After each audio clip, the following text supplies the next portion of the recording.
नमस्ते दोस्तों, आपका स्वागत है हमारे YouTube चैनल पर। आज हम आपको एक दिलचस्प कहानी सुनाएंगे, अजनबी आवाज का रहस्य। एक समय की बात है, भारत की हरी भरी पहाड़ियों के बीच बसे एक छोटे से गांव में राज नाम का एक लड़का रहता था। राज अपने शरारती स्वभाव और अपनी अतृप्त जिज्ञासा के लिए जाने जाते थे। उनमें रहस्यों और पहेलियों को सुलझाने की ऐसी क्षमता थी कि अन्य लोग आश्चर्य से अपना सिर खुजाने लगते थे। एक धूप भरी दोपहर में जब राज गांव के बाजार में टहल रहा था, उसे एक अजीब सी आवाज सुनाई दी। यह एक ऐसी आवाज थी जो उसने पहले कभी नहीं सुनी थी। एक ऐसी आवाज जो किसी दूर देश से रहस्य फुसफुसाती हुई प्रतीत होती थी। उत्सुक होकर राज ने रहस्यमयी आवाज का पीछा किया, जो उसे गांव के किनारे एक पुराने जीर्ण शीर्ण घर तक ले गई। जैसे जैसे वह सावधानी से घर के पास पहुंचा, आवाज तेज और अधिक स्पष्ट हो गई। ऐसा लग रहा था कि यह दूसरी मंजिल पर एक छोटे से बंद कमरे से आ रही है। इस रहस्यमय आवाज के पीछे के रहस्य को उजागर करने के लिए दृढ़ संकल्पित राज ने कमरे में प्रवेश करने का रास्ता खोजा। बहुत प्रयास के बाद उसे एक ढीले फ्लोरबोर्ड के नीचे एक छिपी हुई चाबी मिली। कांपते हाथों से राज ने दरवाजा खोला और अंदर चला गया। वह आश्चर्यचकित रह गया जब उसने खुद को प्राचीन किताबों और स्क्रॉल की अलमारियों से घिरा हुआ पाया।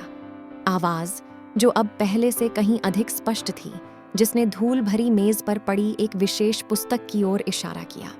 जैसे ही राज ने किताब खोली, उसे पता चला कि इसमें भूली हुई भाषाओं और उनके अनुवादों का संग्रह था।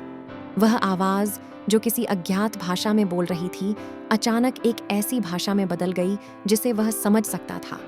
इसने खुद को एक लंबे समय से खोए हुए आर्शी की आवाज के रूप में प्रकट किया, जो सदियों से किताब में फंसा हुआ था। आर्शी ने बताया कि उन्हें एक दुष्ट जादूगर ने शाप दिया था, जो उनकी बुद्धि चुराना चाहता था।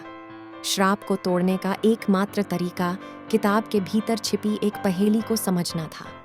राज ने अपनी तीव्र बुद्धि से चुनौती का उत्सुकता से स्वीकार कर लिया।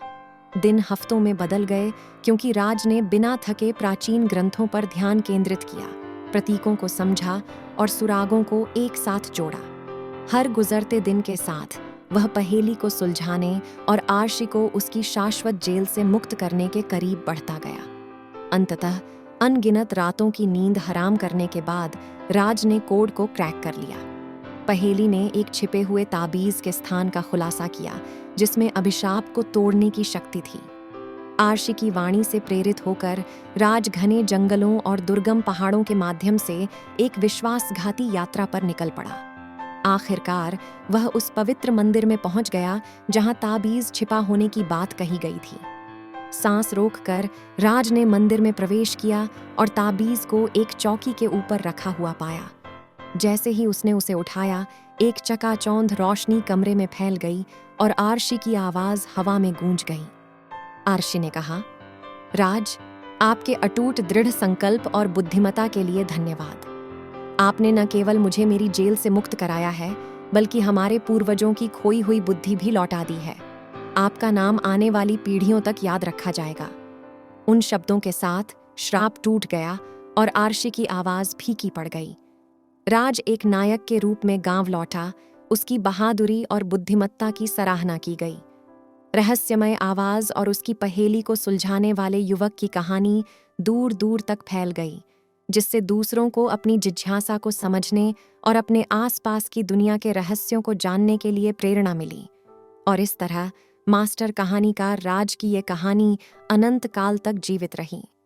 धन्यवाद दोस्तों, आपने हमारे YouTube चैनल पर आकर इस कहानी का आनंद लिया। हम आशा करते हैं कि आपको यह कहानी पसंद आई होगी। हमारे चैनल पर और भी कहानियों का आनंद लेने के लिए सब्सक्राइब करना न भूलें। फिर मिलते हैं अगली कहानी में।